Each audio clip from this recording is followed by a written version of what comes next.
So we got Charlie joining us now. Super senior year for you, Charlie. What's it like being the old guy on campus? I mean, all my 4 years, I played with fifth years. They were all seemed like grandfathers, and that's kind of what I feel like now. Physically, it's crazy because you just got to tend to your body so much more. Also, just being able to play another year, and I'm just taking everything for granted right now. I mean, well, actually, no, not for granted, but I'm very grateful for it. I'm very happy to be back with the boys, be able to play with the freshmen I didn't think I was going to be able to play with. And I'm just looking forward to this final year. With COVID and everything, I just want to do my best. So you're the old guy on the team, also the old guy on this attack line with Tye Kurtz and Mike Robinson. You're also the only American. What have you picked up from the two Canadians that you now roll with? Well, Mike and Tye are awesome to play with. I mean, they're both gunslingers. I can feed them both sides, and they both pick corners all day, every day. So it's a lot of fun playing with them. Tye taught me how to do a twister like 2 years ago. So that was really cool. So that's been incorporated in my game now. Mike's just awesome. He's a lot of fun to play with. Great dude. Great at dodging. Tye, maybe not so much, but Tye makes up for it in other ways that you don't really see. So I love playing with both of them, and it's gonna really suck when this year's over. So you mentioned the twister. Are there any Canadian phrases you've picked up? I mean, not only them, like Canadians are all up and down your roster now. Yeah. I don't know. They just say some outrageous things, and well, they do their own thing too. So like they talk about their dipping sauce, like they dip pizza in sauce. I learned that when I lived up there. Like when they get pizza, they dip it in like creamy garlic sauce, and I just didn't know that was a thing. So when I went up there, they're like, yo, you got to try the creamy gar. I'm like, the creamy what? And then creamy garlic sauce. I'm like, all right, dude, let's do it. And yeah, it was awesome. What else? Dude, they say some just outrageous things that we don't say, and just, I mean, we go jet skiing and surfing and stuff like that, but they go like, what is it? Snowmobiling and skiing. So it's just a totally different lifestyle, and they just like people where I live have jet skis, and where they have snowmobiles everywhere. It's different. Yeah, it is different, but it's fun, and that what makes kind of meshing the team all together. And honestly, every time I have a chance to talk to somebody, a Canadian lacrosse player, hockey player, there's always certain things that you latch onto, and it's the same thing with us Americans.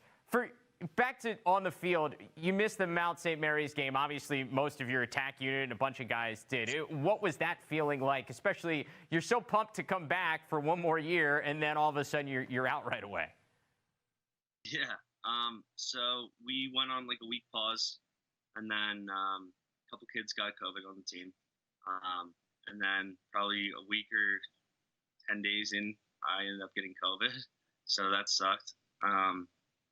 But so our coaches always preach next man up. We have a lot of depth through transfers, through freshmen, through guys coming back for extra years.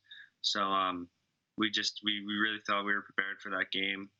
Going in, we weren't really nervous about it at all.